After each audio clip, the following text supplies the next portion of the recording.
Good morning. Welcome to Arlington Street Church, gathered in love and service for justice and peace. We are Unitarian Universalists. Ours is a historic faith with a progressive theology, grounded in love, a love which calls us to see the holy in each being and to take compassionate action in our world. In this space, we gather with open minds, open hearts, and open hands to practice acceptance, forgiveness, and growth, welcoming people of all nations, all creeds, all ages, all genders, all cultures, all kinds of love. Whether you are here every week, came today for the first time, or stop in once in a while, we celebrate all of who you are and all you are becoming. You are welcome here.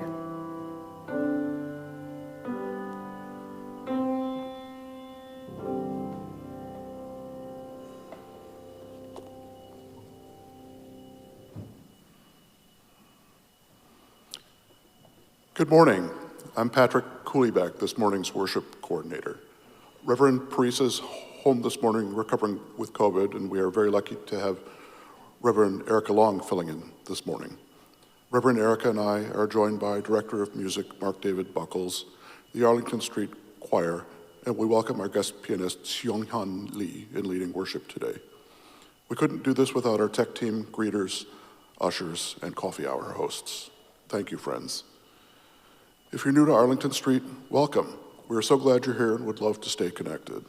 I hope you'll visit our website at arlingtonstreet.org and sign up for our weekly newsletter. If you're in the sanctuary, please fill out the pew card and put it in the basket during the offering time to let us know how to be in touch with you. On the last pages of the order of service, you'll find information on upcoming Arlington Street events. There's always a lot going on, both in person and on Zoom, and we'd love to see you this week. Today, just after our worship service ends, you're invited to a New Year's potluck in the chapel. There's plenty for all, so please come and enjoy the fellowship and nourishment. And then you're invited to join Elf Hefe, Kevin Terrell, in taking out our greens.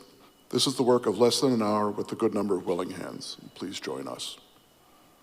If you came this morning with a joy or concern in your heart, you are invited to light a candle at home and share in the chat, or come up and light a silent candle at the table to the right of the Gleason podium at any time during the service. I hope all of you in our in-person congregation will plan to join us in the Honeywell Chapel right after the service for potluck. Those of you on Zoom are also invited to stay on for remote fellowship as well. And now Michael is going to turn the camera on our in-person congregation as we wave and smile at each other, as well as at our friends in the Zoom room. And you all in the Zoom room can wave and smile back. Hello, friends. Let's all engage that Arlington Street spirit of welcome that transcends physical distance as we greet one another, heart to heart.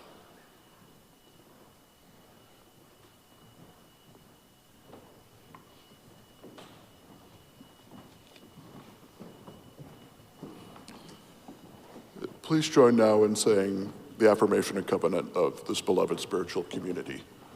The words are printed in your order of service and in the chat. Love is the spirit of this congregation, and service is our gift. This is our great covenant, to dwell together in peace, to speak our truths in love, and to help one another. Well, good morning, everyone. I'm Mark David Buckles, Director of Music. Today we have an opening hymn that's a little bit of a departure from the Unitarian classics. We're known for 5 verses of dense poetry, and this is not that. Sometimes it's good to get out of our heads and into our bodies a little bit. So I'm going to invite us to rise in body, rise in spirit.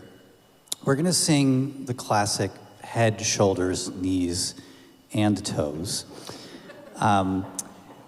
Now, if you don't think you want to or have space to get all the way down to the toes, I'm going to offer an alternate body experience, which you can do head, shoulders, and then you can just tap chest and hips, and then you don't have to get all the way down there. that's fine as well. It's more about just remembering that we are a human being in this world. We're going to start slow, and we're going to get a little faster as we go. Can we get the key? All right, so let's start together at this tempo. 3, 4. Head, shoulders, knees and toes, knees and toes. Head, shoulders, knees and toes, knees and toes. Eyes and ears and mouth and nose. Head, shoulders, knees and toes, knees and toes. Now a little faster. Head, shoulders, knees and toes, knees and toes. Head, shoulders, knees and toes, knees and toes. Eyes, ears and mouth and nose. Head, shoulders, knees and toes, knees. A little faster. And head, shoulders, knees and toes, knees and toes.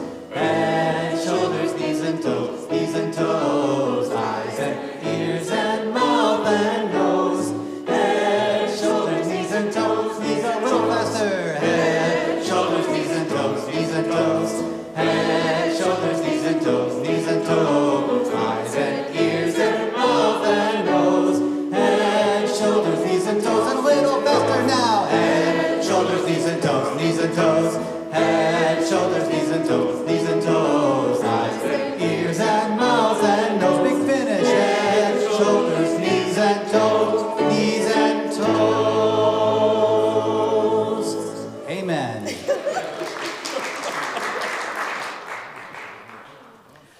When Reverend Parisa asked me to cover this Sunday, she said, "You're probably going to want to swap out head, shoulders, knees, and toes."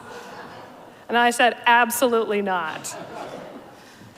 I'm so glad we could start this morning in our bodies with movement, song, and maybe even some laughter.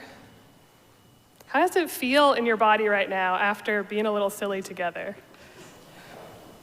How does your body feel just being in this space? Being together on Zoom, being in this time together. In my training to become a chaplain, I learned that so often we get stuck in our minds and neglect our bodies. I'm still learning about this. I have busy days where I'm running around so much that I forget to eat until I'm starving. Sometimes I catch myself sitting at my desk in the most uncomfortable, awkward position because I'm so focused on what I'm reading or typing that I just totally ignored how my body feels. In the past 24 hours, since we learned that the US military illegally deposed Venezuelan President Nicolas Maduro and his wife, I've been having a hard time being in my body and feeling much beyond anxiety, anger, and dread.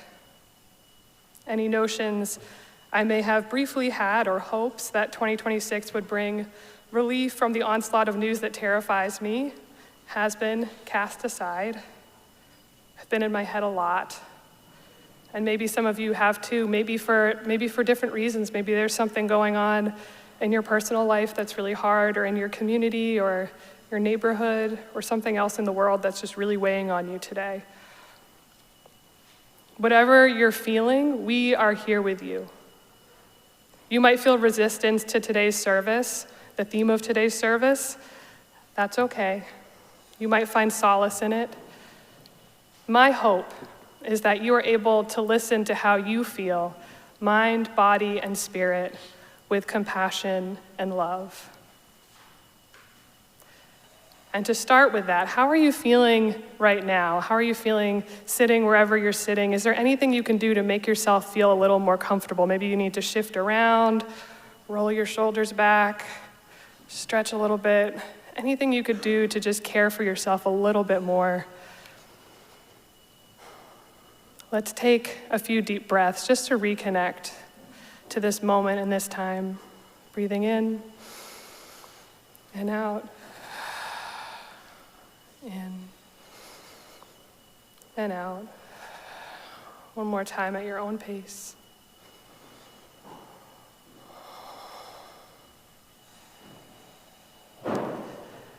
This morning we light our chalice with the hope and prayer that in this new year we may care for ourselves and one another with compassion. May we be healthy. May all be happy. May all be free from suffering. May it be so.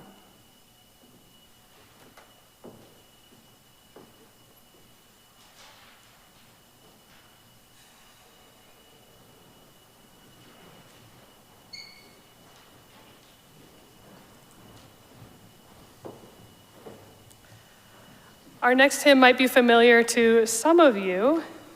It is called Sing, and it's by our friends who live on Sesame Street in Manhattan, New York. And sort of leaning into the spirit of letting ourselves be a little silly, a little wondrous, a little joyful. I invite you to connect to your inner Muppet while we sing, just sort of whatever that means for you. So as you're ready, you may rise in body or spirit and join in singing. The words are printed in your order of service and in the chat.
It is now time for our treasured ritual of sharing community candles of sorrow and joy.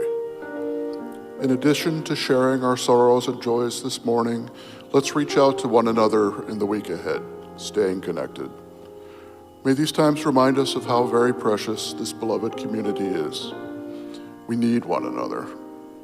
Whether together or apart, may we stay very close.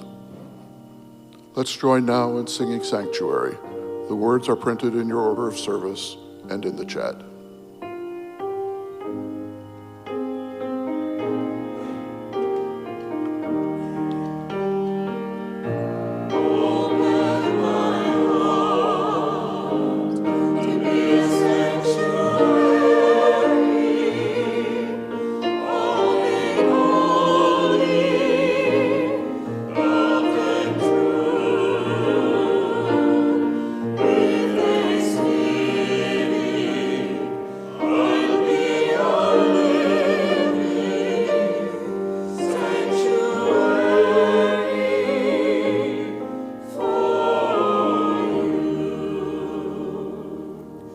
Some of us come today with heavy hearts.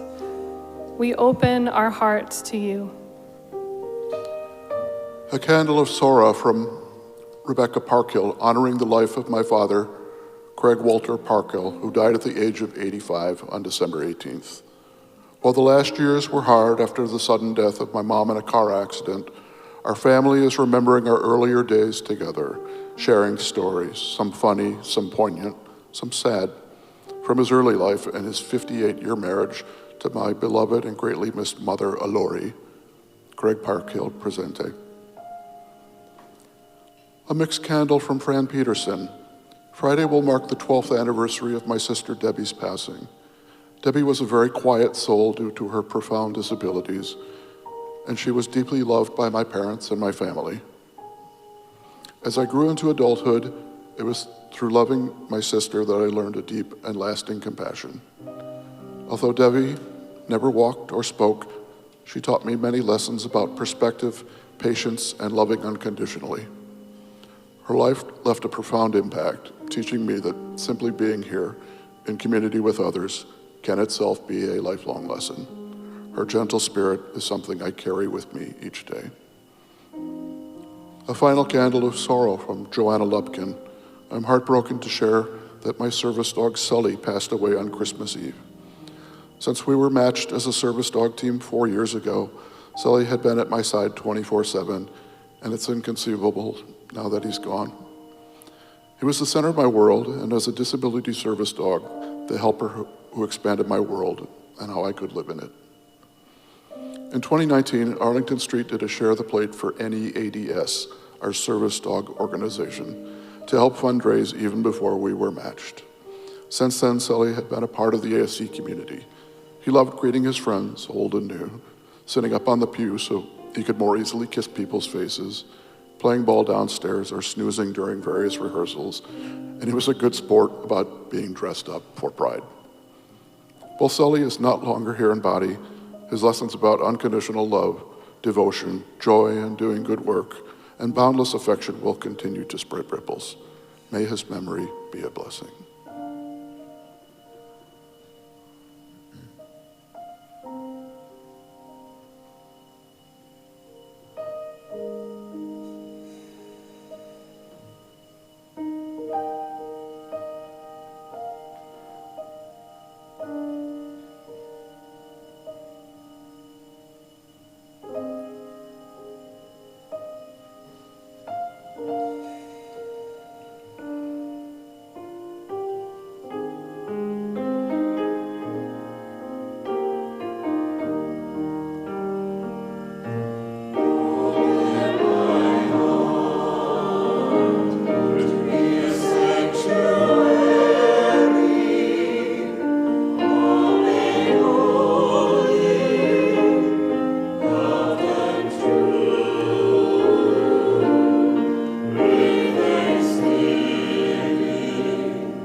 Some of us come today in joy. We share your joy. We have one candle of joy from the Arlington Street congregation for the hopes of a new year. May 2026 bring health, happiness, and positive change for ourselves and more importantly, for the world.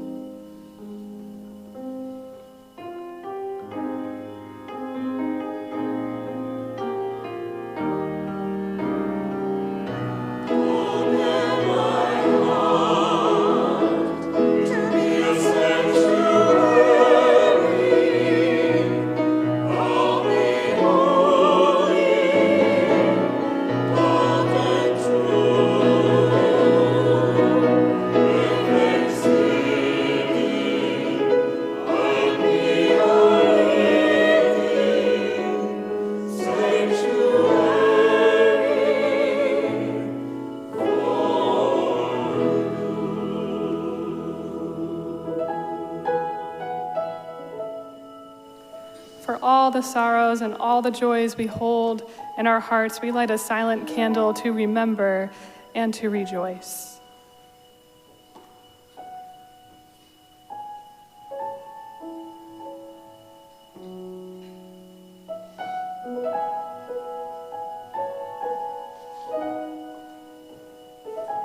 May the peace of this sanctuary enter into our hearts as we share a quiet moment together, breathing our prayers for one another, for our world, for our country, for all who need prayers.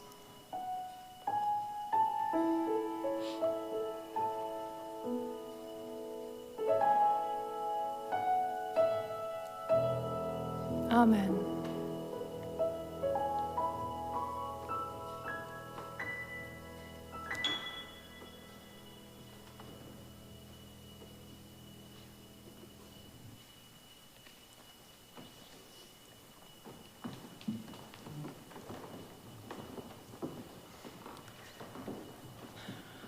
Our reading this morning comes from the poet Andrea Gibson. This is acceptance speech after setting the world record in goosebumps. I wasn't by any means a natural, was not one of those wow hounds born jaw dropped. I was tough in the husk, went years untouched by rain, took shelter seriously, even and often especially in good weather. My tears like teenagers hiding under the hoods of my eyes, so committed they were to never falling for the joke of astonishment. When I was told there were 7 wonders of the world, I trusted the math and believed I had seen none of them. Of course, beauty hunted me. It hunts everyone, but I outran it, hid in worry, regret, the promise of an afterlife, of a week's end. Then one day, in a red velvet theater in New Orleans, Maya Angelou walked on stage. 17 slow steps to the mic. She took a breath before speaking, and I could hear God being born in that breath. My every pore reached out like a hand pointing to the first unsinkable lotus in the bayou of the universe. I'd never felt anything like it. Searched the encyclopedia for the feeling's name. When I got home, goosebumps. Afterward, I thought, I can do this. Started training morning to night, crowbar swinging like a pendulum at the wall of my chest, tore the caution tape off my life, and let everything touch it. Allen Iverson on the television in his first season with the Sixers, crossover sharp as a V of sparrows flying through the paint like Michelangelo's brush. 333 goosebumps. My baby sister, sober for the first time in 13 years, calling to tell me our mother's eyes are green. 505 goosebumps. But that's just the fancy stuff. Some of them came from simple facts. It rains diamonds on Jupiter, 189 goosebumps. One night in Ann Arbor, my friend, still undiagnosed, could not uncurl her fingers to strum her guitar, so she sang the chords instead. It was the first time in my life I'd seen pain become an instrument. 10 dozen goosebumps. For each and every note plucked from the string section of her refusal to silence her dream. After that, nothing in the world was gray. Even the movie of my past was released in color. The oldest man in my hometown could not get to the door to listen to our carols, so we went inside and sang at his bedside instead. 24 boots on the front step, catching snowflakes on our tongues. 776 goosebumps. At one point, everything started doing it. A sincere apology, 221 goosebumps. An enemy's love poem, 222 goosebumps. The moon rising over the continental divide. My girlfriend and I thought it was a car driving off a cliff, and suddenly nothing in the world was dying. You ever felt that? A split second when nothing in the world is dying. 888 goosebumps. And the next day I sharpened a tiny axe so I could split the seconds myself.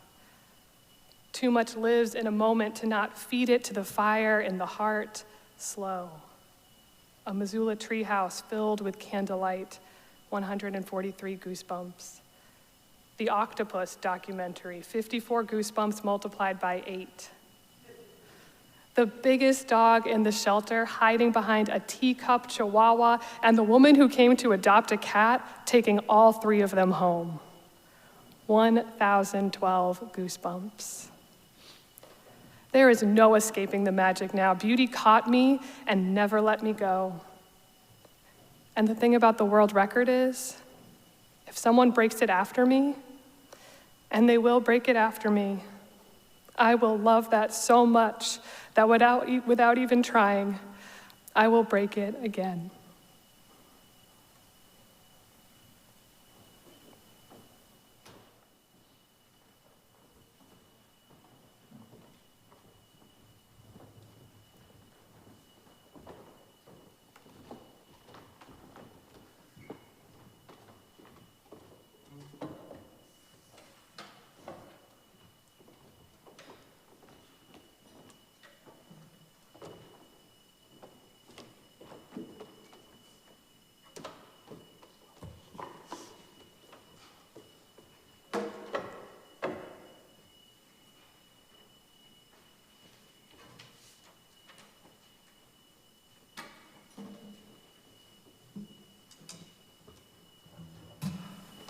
Just imagining being so good at basketball that Maya Angelou compares me to Michelangelo.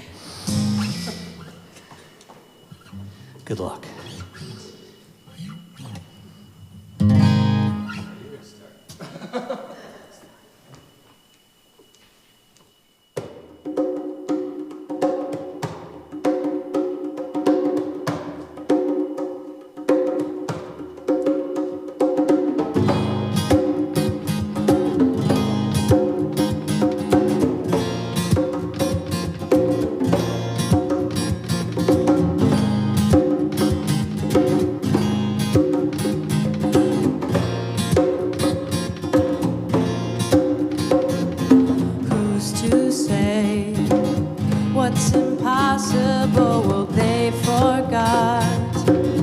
This world keeps spinning, and with each new day I can feel a change in everything.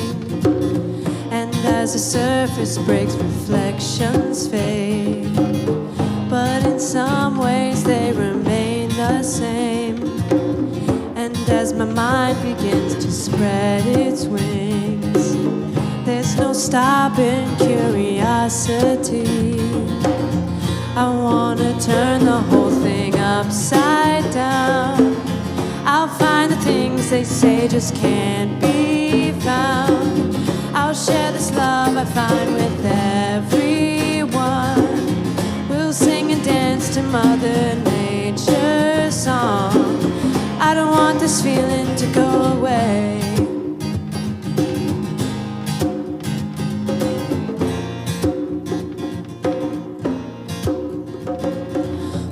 To say I can't do everything, well I can try.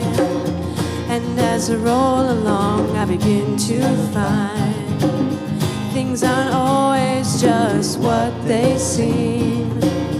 I wanna turn the whole thing upside down. I'll find the things they say just can't be I find with everyone. We'll sing and dance to Mother Nature's song. This world keeps spinning and there's no time to waste. Well, it all keeps spinning, spinning round and upside down. Who's to say what's impossible and can't be found? Upside down. Who's to say what's impossible and can't be found? Don't want this feeling to go away.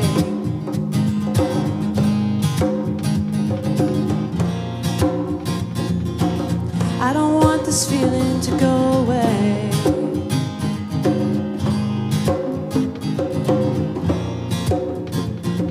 Is this how it's supposed to be?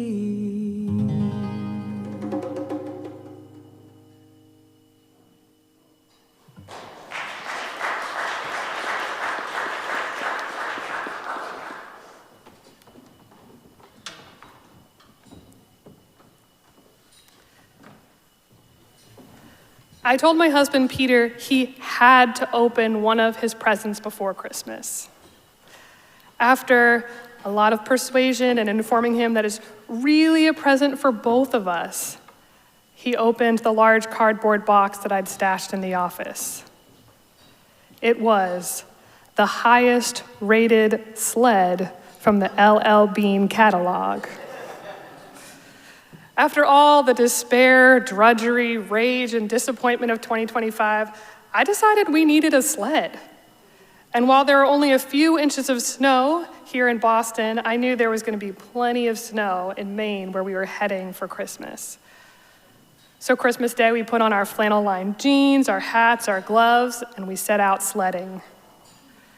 We started safe with the half-plowed driveway at my mom's house. But soon we were ready for something more challenging, so we took turns pulling each other down the street in the sled until finally we found a small hill that overlooked the Maine State House. I don't know if anyone else was in Maine this year for the holidays, but they had a lot more snow than we expected, over a foot of fluffy snow, which turns out is not the best snow for sledding. We tried to go down and veered to the left, veered to the right, had to kind of carve our own path to be able to make it to the bottom. And while we were doing it, cars kept driving by, and I just imagined them seeing these two adults covered in snow going over the crest of the hill. So we waved, and a couple people honked, and it was just so ridiculous, so festive, so fun. I gotta tell y'all, it was delightful. As the new year begins, I invite us to make time to do things that are joyful, perhaps a little silly, and simply delightful.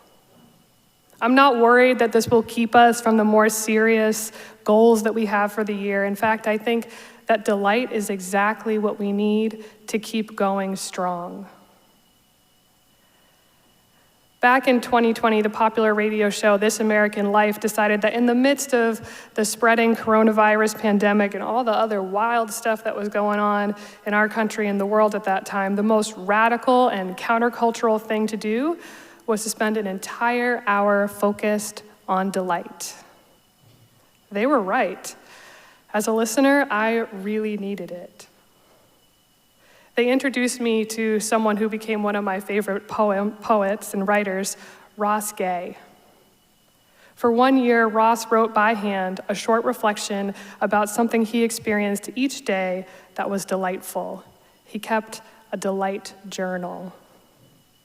Through this practice, Ross noticed that while it's possible to find delight when we're looking for it, it's easier often to avoid, ignore, and forget small, delightful moments that happen in our days. Delight needs us to seek it out, to pay attention, and to remember its impact. Ross says, delight and curiosity are really tied up. You have to be okay with not knowing things. You have to be actually invested and happy about not knowing things. Here's one of my favorite reflections from Ross's Book of Delights. What you don't know until you carry a tomato seedling through the airport onto a plane is that carrying a tomato seedling through the airport and onto a plane will make people smile at you like you are holding a baby. I did not know this until today, carrying my little tomato about 3 or 4 inches high in its 4-inch plastic starter pot, which my friend Michael gave to me, smirking about how I was going to get it home. I slid the thing into my bag while going through security, which made them pull my bag for inspection. When the security guy saw it was a tomato, he smiled and said, "I don't know how to check that. Have a good day." I realized one of its stems was broken from the jostling, so I decided it's better just to carry it out in the open. The flight attendant asked about the tomato at least 5 times, not an exaggeration, every time calling it my tomato. Where's my tomato? How's my tomato? You didn't lose my tomato, did you? She even directed me to an open seat in the exit row. Why don't you guys sit here and stretch out? I gathered my things and set the little guy in the window seat so he could look out. In order to find and feel delight, we have to be okay with not knowing things. Much of Ross's delight in traveling with the tomato plant was discovering the answer to the question, what's it like to bring a tomato plant on a plane?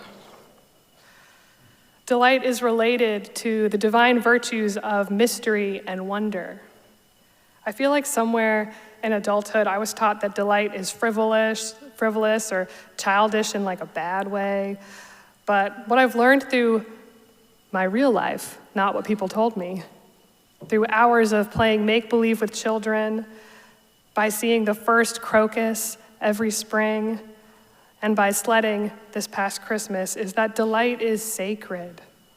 Delight is a necessity. It is an invitation to new life, new joy, new beginnings. Delight inspires us to try new things or to try old things in a new way. Many of Ross Gay's reflections on delight take place in airports or on airplanes. He finds delight in commuting, an experience rarely described as delightful. And yet I can relate. For me, my moments of delight often happen in elevators. Working in a city hospital that's built 23 floors up into the sky, elevator travel is required. I have never counted how many times in one day I get in an elevator, but on the low end, I would say 5, and on the high end, easily over 10.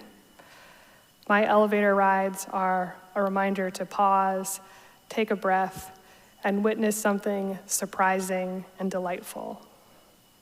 Here are a few recent experiences. I get on the elevator. There's already many buttons pressed, which stresses me out because I've got somewhere to go. At the next floor, another woman steps on and I see her looking at the buttons and I expect her to say something that I often hear in the elevator, it's a local, not an express. But instead she says, wow, that looks like a Christmas tree. And I look and indeed the buttons are pressed in the shape of a Christmas tree. Another day I wait for the elevator with a couple that is bringing home their new baby. Tied to the mother's wheelchair are 2 of the biggest balloons I've ever seen. When the elevator arrives, I hold the door for them and we manage to get them and the balloons into the elevator. But the real joy is that every time the door opens and new people look to step on, they just see these huge balloons. And when they look under the balloons, they see this newborn baby and just all the smiles of people we pass. And when I get off on my floor, I'm smiling too, and I just wonder what their first night at home is going to be like. Every time the elevator doors open, I wonder who I might see inside. Is it empty? Is it full? Will I have to decide if I'm going to try to pack myself in or wait for the next one? Will the doors reveal a friend or a friend to be made? Will it smell like cigarette smoke or French fries, fresh cut flowers? Each ride is a surprise. Each ride a potential delight. Ross Gay has another theory about delight, that it grows when it is shared. I think about his story of the tomato plant on the airplane. On average, 2.2 million people listen to This American Life. And I just imagine all those people listening and laughing. I imagine everyone who's bought his book reading that and feeling what I felt, or something close to it. I was meeting with a group of ministerial colleagues, and I asked them to take a moment to share with me something delightful from their day. It was easy and fun, and afterward I realized that now I knew these little things, these little moments from their day that I otherwise would never have known. One friend shared her delight in finding an exciting article in the Harvard Archives about students in 1903 who escaped from their classroom by stepping through the window and climbing down the fire escape while their professor's back was turned to write on the blackboard. Another shared the joy of eating an apple that was sliced so thin it was translucent. My third friend shared her delight in just standing next to a big, beautiful, old tree. Delight invites us to be curious about our lives and the lives of others.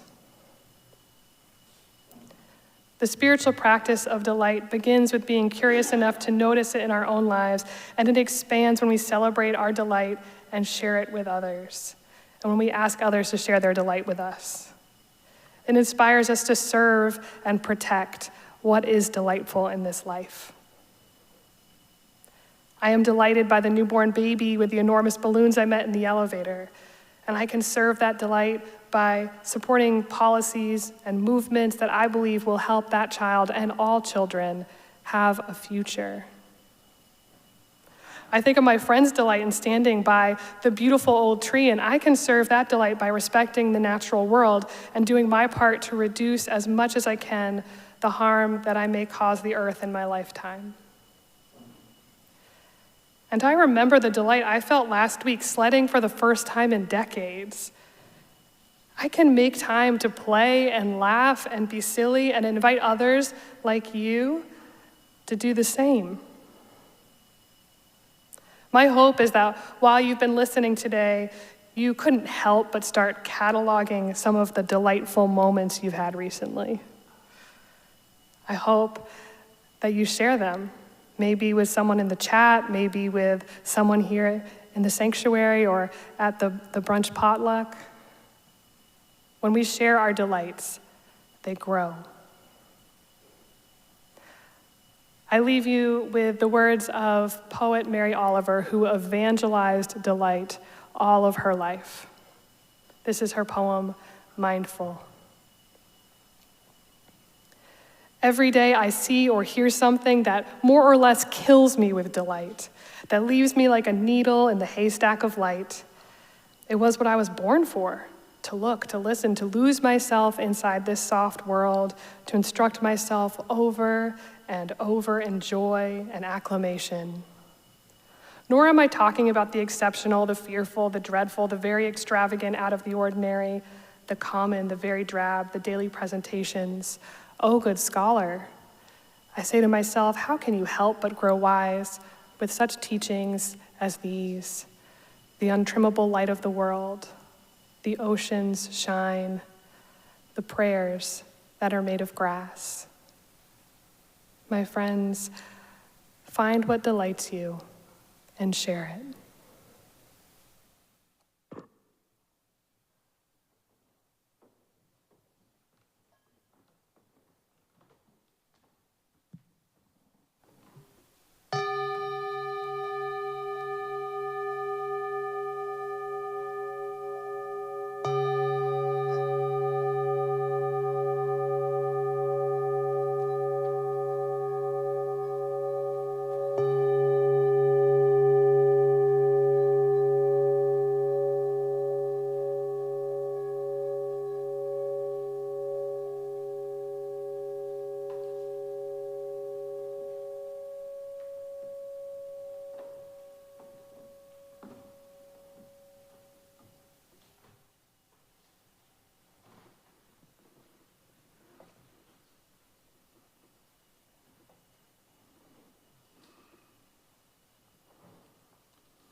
Arlington Street is entirely self-sustaining. It's up to us. Generosity is a key spiritual practice here, and it shows. Thank you for your commitment to our staff, our building, and our beloved spiritual community. Each Sunday, we share our collection plate with a partner in our mission of love, service, justice, and peace. This month's Share the Plate is going to American Friends of the Parent Circle Families Forum, which shares the human side of the Israeli-Palestinian conflict with the American public in order to foster a peace and reconciliation process. The Parent Circle Families Forum is a joint Israeli-Palestinian organization made up of more than 700 bereaved families. Their common bond is that they have lost a close family member to the conflict. Instead of choosing revenge, they have chosen a path of reconciliation.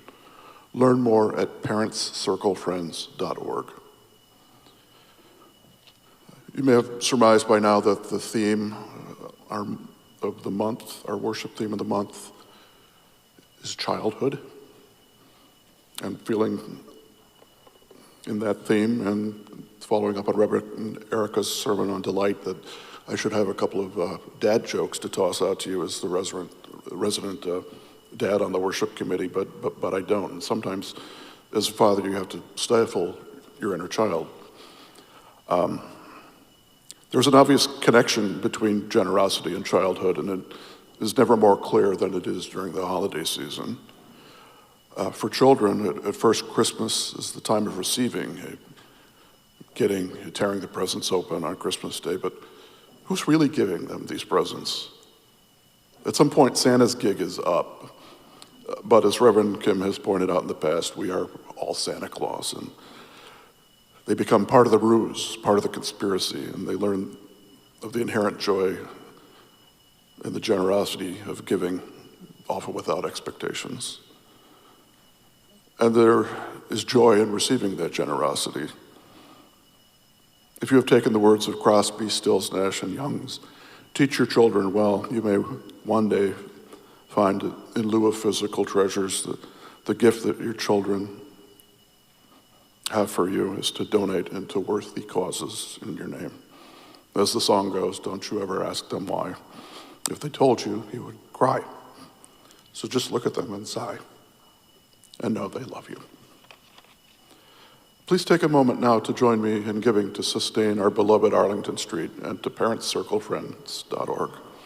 You can give online at ascboston.org or find instructions in the order of service for giving by a QR code, Venmo, or text message. You can also mail a check to the church or use the envelopes in the pews, which can be given to the ushers as they come through momentarily with the collection plates. Thank you for your generosity.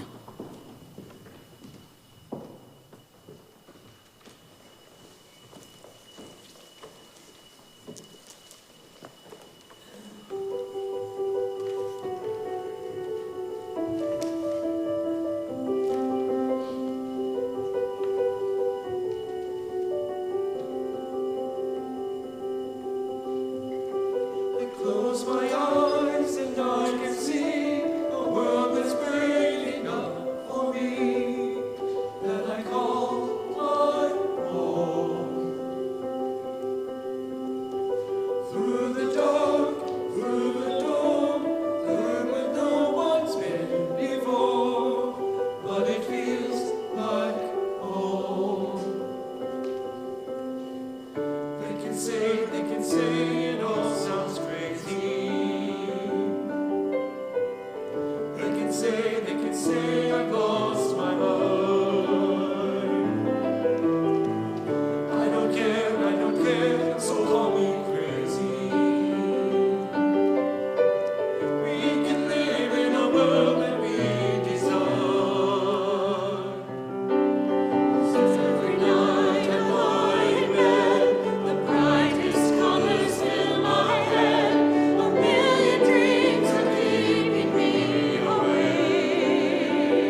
We can clap for that. That was great.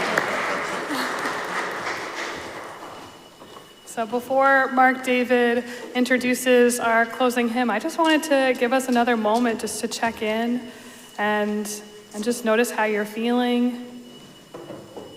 If you're feeling something a little joyful, if you're feeling like you need to stretch, if you're getting hungry and ready for the potluck, I want to thank you all for being here, seeing each of your faces, and knowing that there's even more on Zoom has meant a lot to me today, so thank you.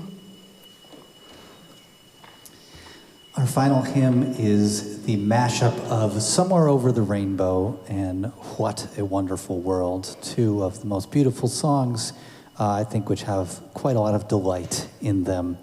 If you don't know this particular mashup, the melody and rhythm is going to be a little bit different, but you could just sing whatever. It works out fine. I invite us to rise in body, rise in spirit, and let's sing Somewhere Over the Rainbow and What a Wonderful World.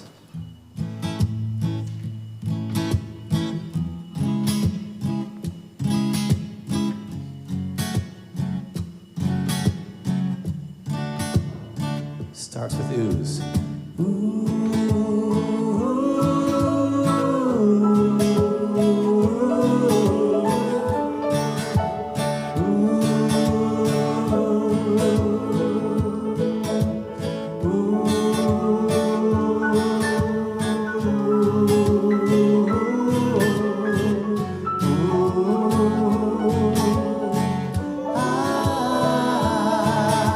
Somewhere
watch them grow, they'll learn much more than I'll ever know. And I think to myself,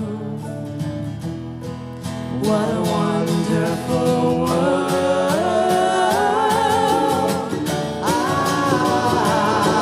Someday I wish upon a star, wake up where the clouds are far behind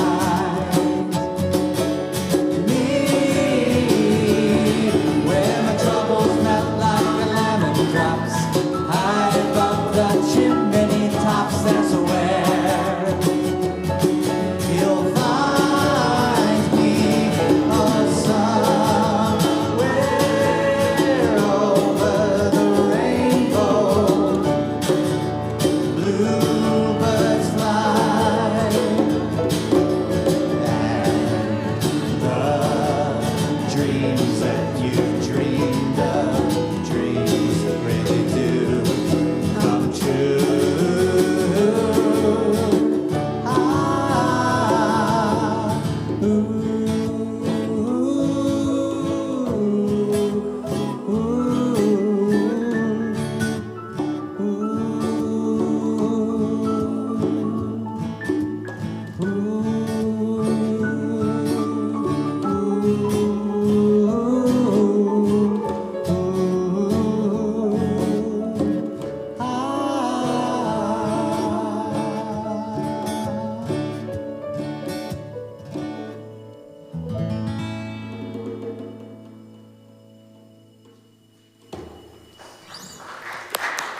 Amen. I'll tell you now before the benediction that Parisa and I had the idea to change the final recessional for the month of January to This Little Light of Mine instead of Where You Go, I Will Go. So but it's not going away forever. We're just trying a little something different for the month, so be ready. Thank you, Mark David. All right, as we begin our benediction, I invite those of you in the Zoom room to please reach out and touch the sides of your screens, of your squares. And those of us in the sanctuary, you can reach out and raise your hands, palms out. Let's send loving kindness to the people on your left and your right. Send loving kindness to the person on either side of you and the people on either side of them. Send out love to this beloved spiritual community and feel it coming back to you. As you feel it coming back, you can bring your hands over your heart center to carry the love that is the spirit of this congregation with you wherever you go. Our benediction comes from the book of Isaiah. For you shall go out in joy and be led back in peace. The mountains and the hills before you shall burst into song, and all the trees of the field shall clap their hands. Love is the spirit of this congregation. May love hold us until we meet again. Let us keep this faith, beloveds, and pass it on. We will care for one another. The service begins when the service ends. Amen. This little light of mine, I'm gonna let it shine. This little light of mine, I'm gonna let it shine. This little light of mine, I'm gonna let it shine. Let it shine, let it shine, let it shine. Everywhere, everywhere I go, I'm gonna let it shine.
We are located at the corner of Arlington and Boylston Streets, across from the Public Garden in Boston, Massachusetts.